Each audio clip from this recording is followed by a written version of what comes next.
Eu preciso entender por que essa geração especificamente, porque a geração Z, que compreende aí, gente, os nascidos entre 95 e 2012, 95. Tem se entregado aí a essa prática do bedrotting e aderido fortemente. Por que eles? Por que eles? O convite a gente a pensar é o seguinte: esses anos aí, né, que engloba essa geração, o que tem lá para esses jovens? Que eles já nascem com isso? Telefone, Google, Instagram, N ferramentas e multitarefas. E eles buscam muito nesse momento aí autonomia. Eles, eu estava dando um exemplo, que eles seguem as pessoas pelo aquilo que elas demonstram ser de fato, não pelo aquilo que elas querem mostrar. Então, essa geração, ela tem particularidades que outras não têm. E uma delas que eu acho interessante é a autonomia. Eles buscam muito autonomia. Essa geração é muito integrada culturalmente com outros povos, com outras relações com os outros, aberto a um monte de coisas que outras gerações não eram tanto. Então, quando diante de um momento político, de uma situação de um país onde hoje, na contemporaneidade, a gente pensa que a produtividade é toda hora uma fala constante, é uma exigência constante, onde esses dessa geração encontram lugar para ficar fora disso. Se eles se preocupam tanto com essa autonomia e com a liberdade de poder escolher aquilo que quer. Não muitas vezes fazendo muito pelo que apenas o outro diz. Eles querem saber o que aquilo ali tem, que é aberto para que eles possam compreender.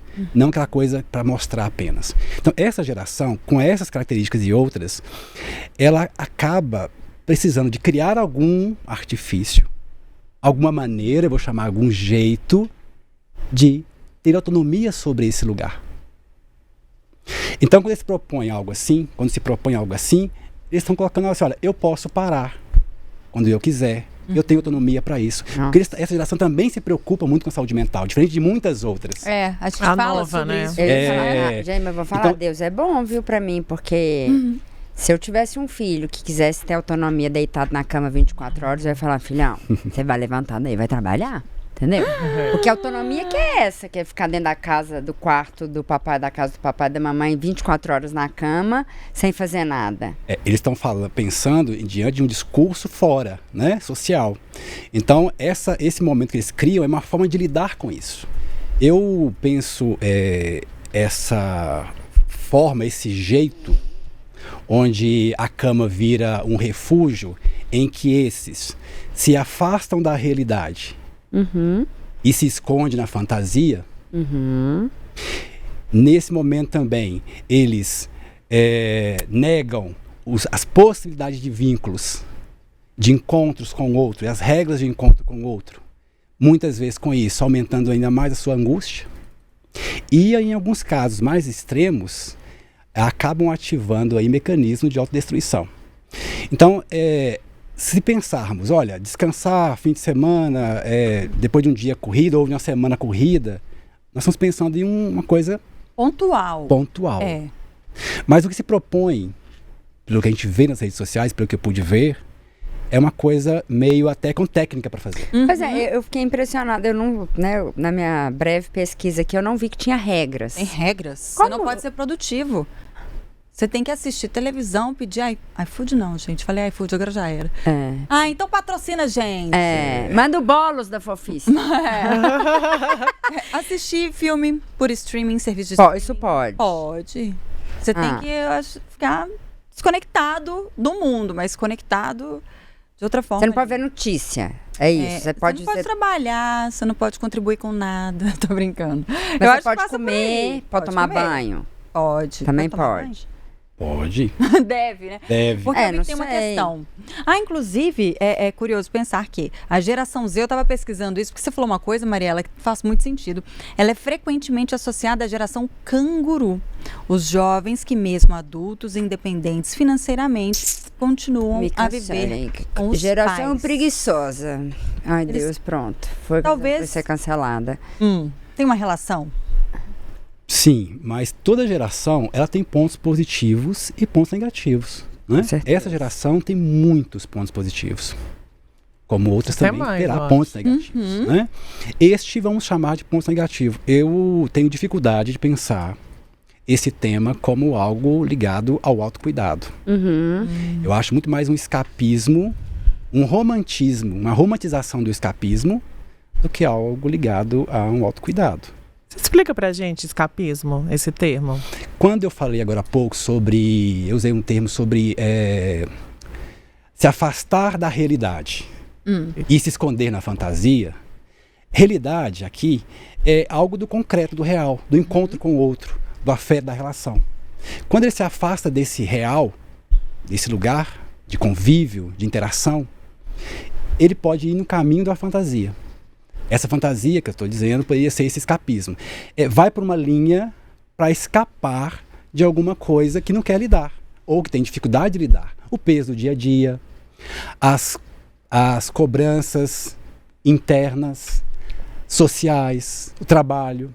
Então, esse romantismo você vê isso como algo positivo, por isso isso é a romantização do escapismo, porque você está vendo isso como algo bom, mas na verdade não é algo bom, nesse sentido. É fazer a coisa ficar bonitinha quando ela não é.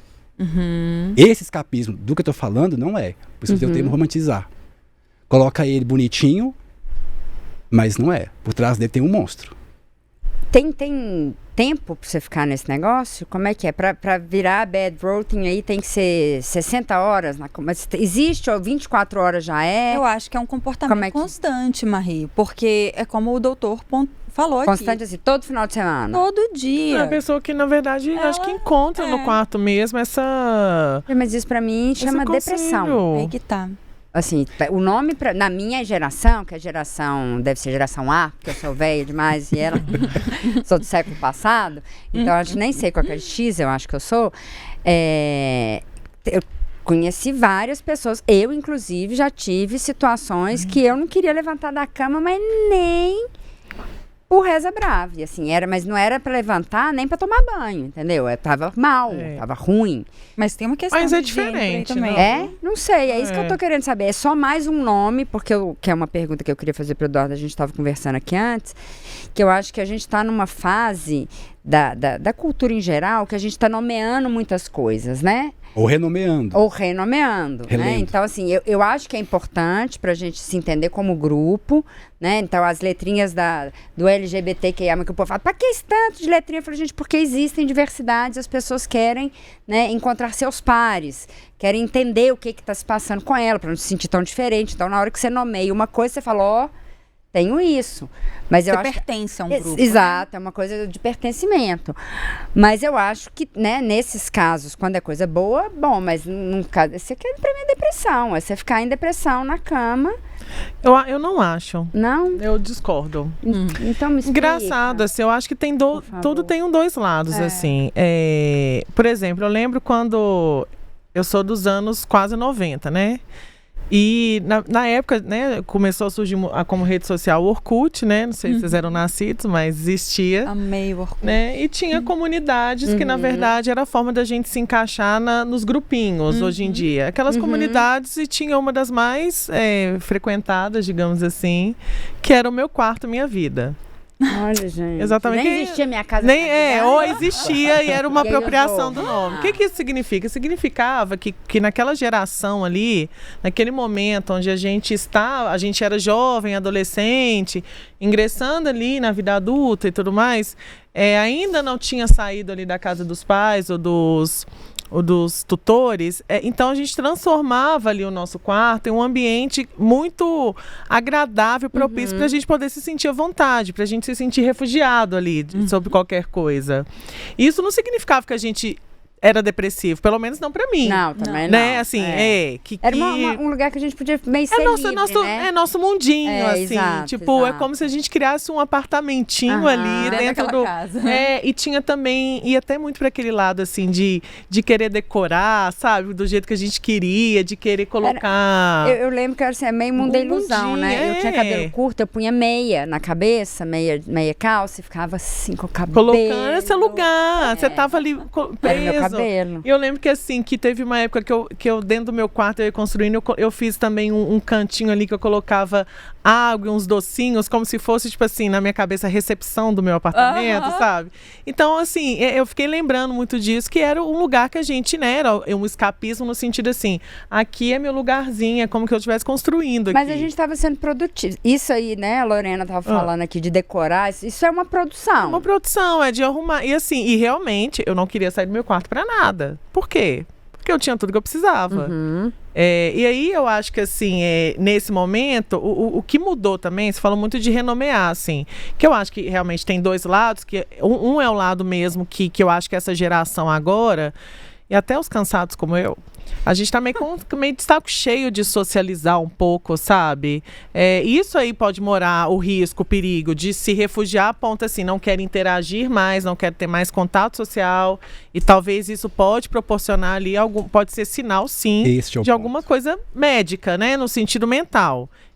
Tem uma preocupação, mas eu acho que essa construção assim de colocar o quarto como um refúgio, como seu lugarzinho, eu não vejo talvez por mal ali. Eu acho que o problema é igual a Mari falou, até que ponto ali te dá o alarme, porque até que ponto esse escapismo, né, como você disse, de se refugiar e de colocar o quarto como seu mundo mesmo, né? E da porta para fora, o que tá aqui me esperando? Daqui eu não quero pertencer.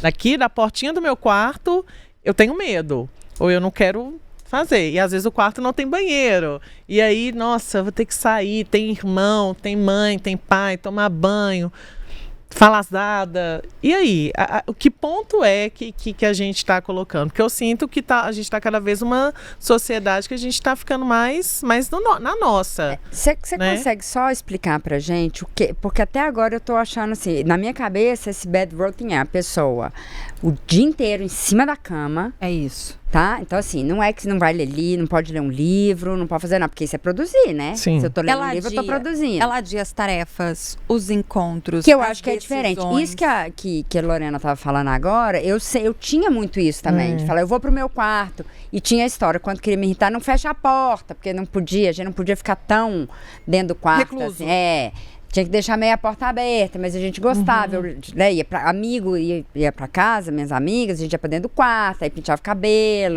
Brincava. Se tivesse computador ali, era divertido, jogava videogame, sei lá. Eu sou de uma época que não existia isso ainda. Esse artefato. Não tinha computador no quarto, não. Tinha um Big Tech lá na sala que a gente usava pra discado, na minha época. Eu gostei muito da sua fala e da sua pergunta. Vou começar pela sua fala. É aquela coisa de vai pro quarto, vai ficar no quarto, mas não fecha a porta. Eu acho que isso é um símbolo pra gente pensar isso, pra responder a sua pergunta também. É não fechar a porta pro mundo. É não se afastar do mundo. Primeira coisa se você quer fazer esse momento, é aquilo da geração. Autonomia, sentir que tem controle de alguma coisa, que pode ficar parado, que pode ficar vulnerável, que pode ficar triste, porque é a geração que não preocupa em ficar feliz o tempo todo. Não é? Esse é um ponto. Então eles não estão nem aí. Eles não estão preocupados em mostrar uma coisa bonitinha o tempo todo para todo mundo. Sim. Isso é uma geração anterior que fazia isso, né? Em algum momento. Isso é um ponto. Então essa porta aberta, pegando o gancho da sua fala, que é interessante para lidar com o excesso, que é aquilo que quando passa do limite, quando passa de um lugar que não é mais um descansar, não é mais um refúgio de fugir do dia a dia, do cansaço, do monte de coisa, das multitarefas, das multicobranças. Não é fugir também, lidar um pouco com quem está adoecido com burnout, por exemplo, que vai precisar desse momento, desse lugar, de construir, inclusive, esse lugar. No processo psicoterapêutico, na análise, a gente procura produzir um leito, quem está com burnout, para deitar sob uma condição possível de encontrar um lugar fora daquele mundo que cobra produtividade o tempo todo. Então, é o meio termo, o excesso e a porta aberta. Não fecha para o mundo, não fecha para as coisas. E se fica 1, 2 dias assim, às vezes só em série ou coisas bem pouquíssimas, por estar sozinho, tem autonomia para isso, é importante para essa geração. Quem tem que discutir, pensar esse assunto na geração. Então a gente condena uma geração e patologiza também eles de uma forma também que não seria justo. Né? Então, quando a gente pensa isso no contexto amplo e de onde nasce isso, de quem produziu isso, de quem tem a necessidade, talvez não minha, talvez minha também em algum momento, mesmo não sendo dessa geração, é aí que a gente pensa como que isso se produz. Então, eles estão tentando lidar com um monte de coisas, que para eles é muito difícil, mas que foi muito bom no início, muita coisa, internet, liberdade, acesso a tudo, só que uma hora pesa. E às vezes produz neles essa necessidade. Mas eles querem mostrar que podem e tem que dar conta de produzir esse querer, desejar e conseguir fazer isso. Então aí cria um movimento, que aí cresce, aí a coisa da virilização é outra questão. Agora, um ponto importante é, nós temos, na psicanálise, a gente chama de pulsão de vida e pulsão de morte. Esse encontro com esse quarto pode ser um acionador de um mecanismo que nós todos temos, que é a pulsão de morte, como tem a pulsão de vida.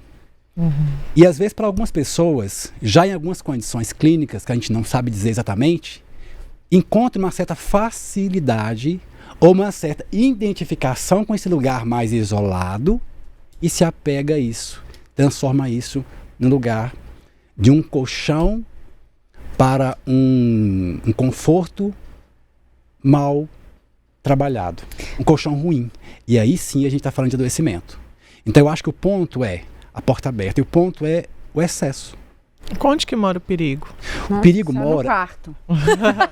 É quando essa pessoa começa, você disse até agora há pouco, começa a evitar o encontro com o outro, as relações com o outro fora daquele lugar. E eu estava dizendo antes, aqui na conversa, que você começa, vou ficar 2 dias fazendo isso. Aí a semana seguinte você vai trabalhar, vai fazer um monte de coisa.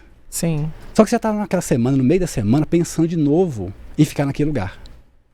De novo. Vira um vício? E aí vai virando uma coisa, vai construindo uma relação maior, sem ele entender que pode ter algo de uma pulsão já para esse lugar.